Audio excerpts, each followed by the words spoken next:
ఈరోజు లాల్ బహదూర్ శాస్త్రి గారి 120వ జయంతి సందర్భంగా రైతులను మనం తలుచుకుంటా ఉన్నాం. ఆయన జై కిసాన్ నినాదాన్ని ఇచ్చినటువంటి మహానుభావుని తలుచుకుంటూ ఈరోజు తిరువూరు నియోజకవర్గంలో రైతుల్ని ఇక్కడ ఉన్నటువంటి శాసనసభ్యుడు కుక్కలతో పోల్చడం అనేది చాలా బాధాకరం. మొన్నేమో విలేకరులని ఇంటికి వచ్చి మీ బట్టలు తీసి మేము కొడతాం, దాడి చేస్తాం అని చెప్పి మాట్లాడటం, మరి మహిళలతోటి అసభ్యంగా ప్రవర్తించినట్టు ఆరోపణలు రావటం, ఆయన గురించి ఒక మహిళ సూసైడ్ అటెంప్ట్ చేయటం, ఇవన్నీ కూడా మేము గమనిస్తూ ఉన్నాం. అనేక మంది శాసనసభ్యులు, పెద్దల గౌరవనీయులు, చాలా స్వాతంత్ర సమరయోధులు, మరి ప్రజల కోసం సర్వస్వం త్యాగం చేసినటువంటి పేట బాపయ్య గారు, పేట రామారావు గారు లాంటి వాళ్ళు ఇక్కడ ప్రాతినిధ్యం వహించినటువంటిది. అదేవిధంగా సాంఘిక సంక్షేమానికి ఆది పురుషుడైనటువంటి వేముల కూర్మయ్య గారు ఇక్కడ నుంచి ప్రాతినిధ్యం వహించి మంత్రిగా చేసి ఈ రాష్ట్రానికి సేవలు అందించారు. కోట రామయ్య గారు ఇక్కడ ప్రాతినిధ్యం వహించి 2 సార్లు శాసనసభ ప్రాతినిధ్యం వహించారు. మరి దరివిలా చాలామంది, మరి పూర్ణానందం గారు కావచ్చు, పిట్టా వెంకటరత్నం గారు కావచ్చు, లేకుంటే ఇంకా మరి కోనేరు రంగారావు గారు ఈ రాష్ట్రానికి ఉప ముఖ్యమంత్రిగా ల్యాండ్ సంస్కరణల మీద, భూమి యొక్క మరి భూములు, పేదలకు సంబంధించిన భూముల మీద ఆయన ఇచ్చిన కమిటీ రిపోర్ట్లు చారిత్రాత్మకమైనటువంటి. అదేవిధంగా పద్మజ్యోతి గారు కానీ, లేకుంటే రక్షణనిధి గారు కానీ అనేక మంది ప్రాతినిధ్యం వహించారు. కానీ ఈ శాసనసభ్యుడు మరి ఒక భాష, అన్పార్లమెంటరీ లాంగ్వేజ్, ఆయన రాజ్యాంగాన్ని చదువుకున్నాను, నేను ఐఏఎస్ ఐపీఎస్లకి కోచింగ్ ఇస్తున్నాను, నేను ప్రొఫెసర్ని పిహెచ్డి చేశాను అని చెప్పుకునేటటువంటి వ్యక్తి ఈరోజు ఏ విధమైనటువంటి భాష మాట్లాడాడో మనం అందరం చూసాం. రైతులు, ముఖ్యంగా అన్నదాతని కుక్కలతో పోల్చడం అనేది వైఎస్ఆర్ కాంగ్రెస్ పార్టీ తిరువూరు నియోజకవర్గం ముక్త కంఠంతో ఖండిస్తూ ఉన్నాం. ఇది దుర్మార్గమైన విషయం. రైతే రాజు, రైతు లేనిదే రాజ్యం లేదు. అన్నదాత రైతు అన్నపూర్ణగా భాషలుతున్న ఆంధ్ర రాష్ట్రంలో రైతును అవమానకరంగా ఎవరు మాట్లాడినా రైతుల యొక్క క్రోధాగ్నికి, కోపాగ్నికి కొట్టుకుపోతారు. ఆరుగాలం శ్రమపడి, ఆరుగాలం పొలాలు దున్ని, మరి వాళ్ళు కష్టపడి శ్రమ చేసి ఈ దేశానికి అన్నం పెట్టేటటువంటి రైతుని కుక్కలతో పోలుస్తావా? ఇది చాలా తప్పు. ఇప్పటికైనా మార్చుకోండి. మీ అంతర్గత రాజకీయాలు మాకు అవసరం లేదు, కానీ ఈ విధంగా మహిళల మీద, రైతుల మీద, పత్రికా ప్రతినిధుల మీద ఇష్టం వచ్చినట్టు, నేను శాసనసభ్యుడిని, నేను ఏది మాట్లాడినా చెల్లుద్దని అనుకుంటే చాలా పొరపాటు. అధికారులారా, మీరు కూడా ఆయనకు వంతపాడి చాలామందిని అవమానపరిచారు. ఇది భావ్యం కదా. అధికారులు కూడా చట్టబద్ధంగా, రాజ్యాంగబద్ధంగా మీరు వ్యవహరించాలి. పోలీస్ వ్యవస్థ కానీ, రెవెన్యూ వ్యవస్థ కానీ, ఏదైతే చట్టం ఉందో చట్టాన్ని గౌరవించి మీ పనులు మీరు చేసుకుని ఎవరికో తాబేదారులుగా ఉండాల్సిన పని లేదు. మీరంతా కూడా మరి ఓత్ తీసుకొని వచ్చారు. భారత రాజ్యాంగం ప్రకారం ఇక్కడ అడ్మినిస్ట్రేషన్లో మీరు పాలు పంచుకుంటున్నారు.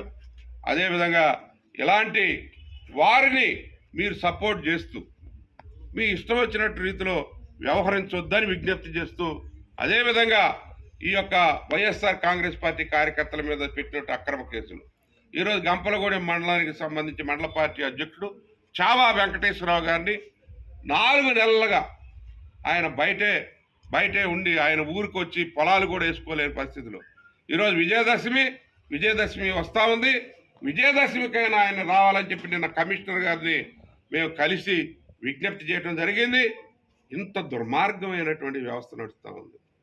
చావా వెంకటేశ్వరరావు గారిని వెంటనే వారిని ఆ గ్రామంలో స్వేచ్ఛగా జీవించేటట్లు వారు, మరి ఇక్కడ పోలీసు వారు, అదేవిధంగా అక్కడ ఉన్నటువంటి రెవెన్యూ సిబ్బంది, ఎగ్జిక్యూటివ్ మ్యాజిస్ట్రేట్ కానీ, మరి లా అండ్ ఆర్డర్ చూసేటటువంటి పోలీసులు కానీ అందరూ కూడా ప్రొటెక్షన్ కల్పించి ఆ ఊర్లో ఏదైతే మరి రవిడీజం చేస్తున్నటువంటి వాళ్ళు ఉన్నారు. ఎవరైతే చట్టాన్ని అతిక్రమిస్తూ ఉన్నారటువంటి వాళ్ళని సరైన రీతిలో మరి శిక్షించి, ఒకవేళ ఆయన తప్పు చేస్తే మీరు కేసులు పెట్టండి. అంతేగాని గ్రామ బహిష్కరణ చేయటం అనేది, గ్రామంలోకి రాకోకుండా వస్తే వెంటబట్టడం, దాడి చేయటం, పోలీసులు చూస్తూ ఉండటం, ఇవన్నీ కూడా క్షమించరాని నేరం.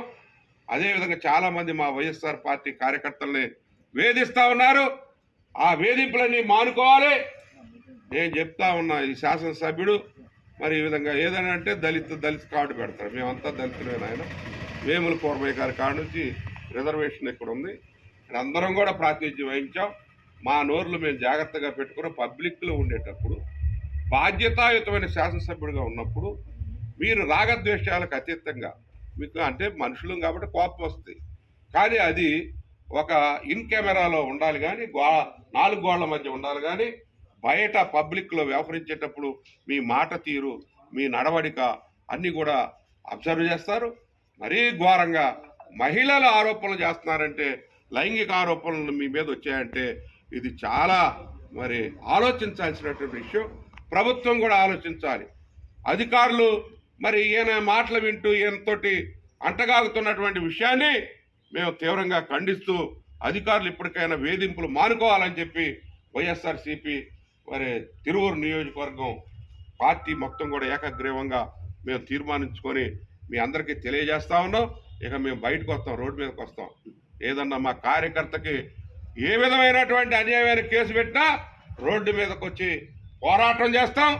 పోరాడితే పోయేదేమీ లేదు భారీ సంఖ్యలో. మరి ఇక్కడ చేగువేరా ఆదర్శం నాకు అన్నారు. ఈ శాసనసభ్యుడు ఎన్నో పాత్రలు వచ్చాడు. తిరువూరు నియోజకవర్గ అభివృద్ధి నా ధ్యేయం. అభివృద్ధికి అడ్డు వచ్చి, అభివృద్ధి అంటే ఏంటండి? మీరు ఇప్పటివరకు పత్రికల వాళ్ళు అన్నీ కూడా బయట పెట్టారు, మేము చెప్పాల్సిన అవసరం లేదు. లోపలికొకటి బయటకొకటి, అది కాదండి అభివృద్ధి అంటే.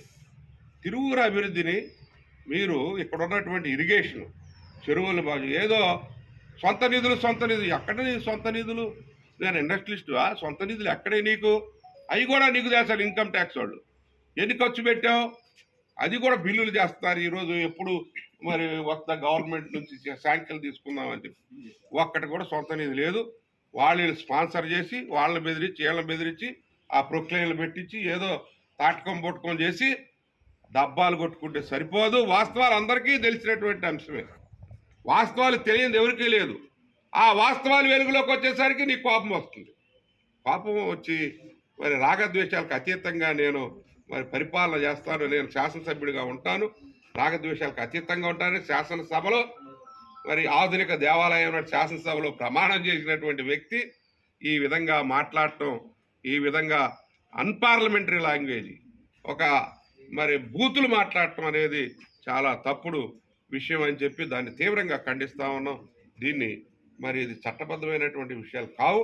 మీరు ఇప్పటికైనా చర్యలు తీసుకోండి పార్టీగా. అదేవిధంగా అంటే మీరు మీ అంతర్గత విషయం మాకు అనవసరం. ఇలాంటి వాళ్ళని మరి మీరు పంపించి ఏం చేయాలనుకుంటున్నారు ఈ రాష్ట్రాన్ని ఒకసారి ఆలోచించండి. తిరువూరు నియోజకవర్గంలో జరుగుతుంది అనుకుంటే పొరపాటు. చాలా నియోజకవర్గాల్లో ఈ విధంగానే జరుగుతూ ఉంది.